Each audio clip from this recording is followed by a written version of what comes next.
Well, Dan Campbell and the Lions faltered. Their season is over. Nothing short of a great season, though. I mean, terrific for what they had. One of the best seasons in franchise history. There were a lot of injuries on this team. I know you'll probably talk about it, but really, I want to know who's to blame for this loss. I mean, a little bit of everybody.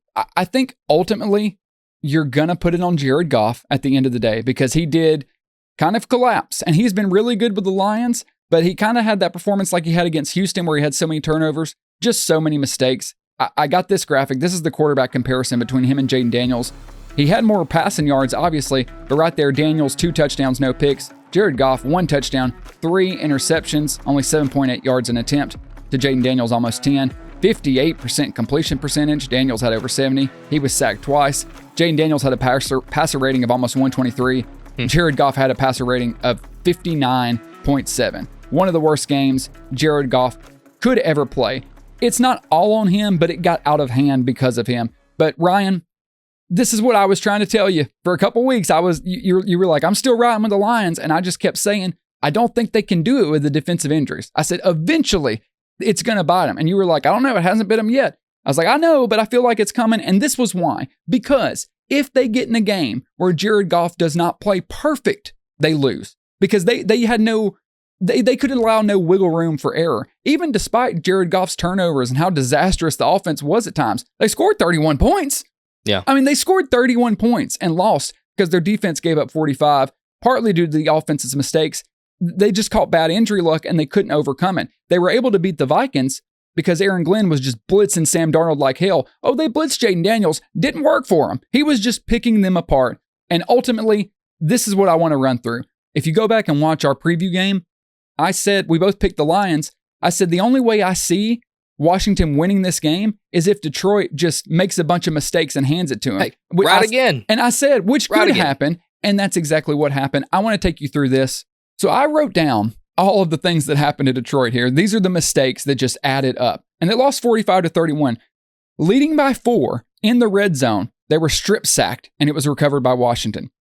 Then you had a defensive pass interference by Kirby Joseph on 3rd and goal, which would have forced a field goal. That gave them a first down. Washington scored. After that, Jared Goff gets the ball. He's moving it. He throws a pick 6. They're down 3 with 5 minutes left in the first half, and he throws a pick 6. That was the moment it kind of felt like the game was over because that was when Jared Goff got hit and honestly might have been kind of concussed because he was off the rest of the game. They were down 3 points and about to go into halftime. They could have tied it up at halftime. Instead, it's a pick 6. You go into the half down 10. After that, you're at the Washington 29, 30 seconds before halftime, down by 10. So even after the pick 6, there's 30 seconds on the clock. You can score here. Interception in the red zone, down 10. You go into the locker room in bigger trouble. Then you get Pascal gets an unnecessary roughness call. Daniels converts on 4th down and 2 because the drive stays alive after that call. Down 10, 12 minutes left in the game at midfield. They call a reverse trick play and let Jamison Williams throw the football. Ben Johnson, congratulations on the new job, buddy. What the hell are you thinking? Calling the reverse and having the receiver throw the ball in this moment when you're trailing and you're just trying to stay in it and get some momentum, and they were moving the ball, that was when the game was over. That was a huge mistake. You're only down 10. There's 12 minutes left, and you're about to score. Like, you can still get in this ball game, and you run the trick play and let the receiver throw a pick. After that, Washington ended up converting another 4th and 2. They go up 45-28. Down 10, 30 seconds left in the red zone, another interception to ice the game. It's just every single drive, some sort of blunder by Detroit. And even with that, they only lost by a couple points, by 14 points. But as you can see, that's 7-8 mistakes I just read off. Very big mistakes. And it was enough to let Washington win the football game. Yeah, the trick play, man, that's where I really scratched my head and was like, oh, okay, so they just don't want to win. Right. They've just thrown in the hat. I genuinely couldn't believe they called that play. And somebody said this, I don't remember if it was, I heard it maybe earlier today or yesterday, but they said, trick plays like that, they look really good when they work, but they look awful when they don't. And man, that's so true because, they run this play. If it works, we may question it, but nobody talks about it afterwards. Well, now that it was so bad that it was a turnover And Jameson Williams should have never thrown that football. But that's the problem with calling it, Ryan. Anytime you call a play where a guy who's not the quarterback is throwing the ball, you tell them, obviously, in practice, hey, if it's not open, just don't throw it. They're going to throw it. They're not passers. And you're only down 10 points with 12 minutes left, and you're driving. You score there, you're down 3, you get one stop, and you can take the lead. Hand the ball off to Jahmyr Gibbs. Hey, that guy's pretty good.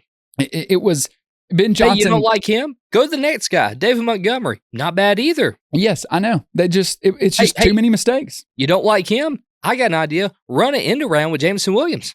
Tristan, how many plays do they have to go through to get to that one? You know, how many Ben Johnson over here? No. Nope. Tight end screen. Nope. A run? Nah. Run playbook over the shoulder. Oh, trick plays. Haven't thought about that yet.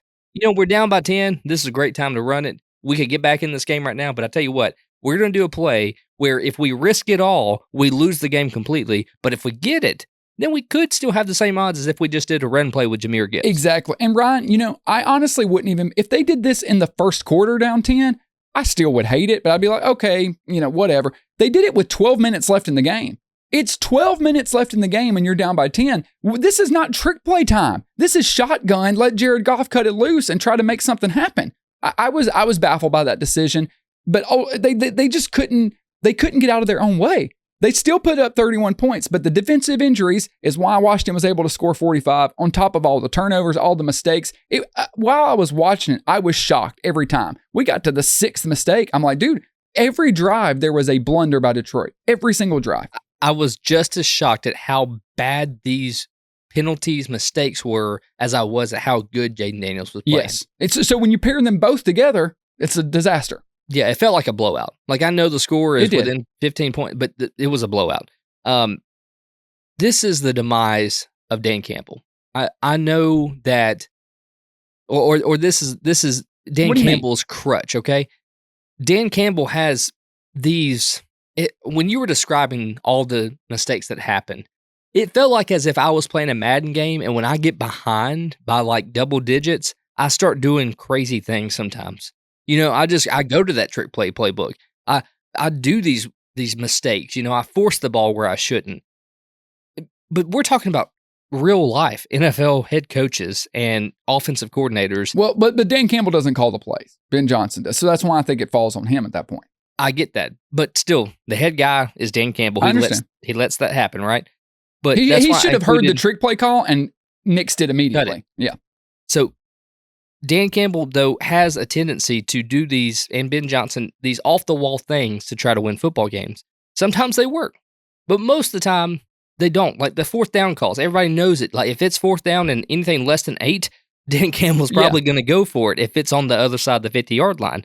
So I think that this eventually catches up to you. The defensive injuries, you cannot say enough about it. Like it really impacted. It really showed itself this game. 45 points, guys. 45 points. Yeah, if they're healthy, they don't. And it's not just normal injuries. I mean, their entire defense was decimated. And their top guys. I mean, Aiden Hutchinson, he could have probably stopped Jaden Daniels a couple times. Exactly. Now, you give me a fully healthy defense for the Lions, I still think the Commanders win this football game. I'm sorry, but I just think they outmatched him. Even with the defense fully healthy, I still think Jaden Daniels would have just been unstoppable. There's another level in him that he probably would have reached that we would have been even more shocked about. I think the Commanders had this football game in the bag no matter what. Jaden Daniels was ready to play. And the Lions, man, unfortunately, their season's over.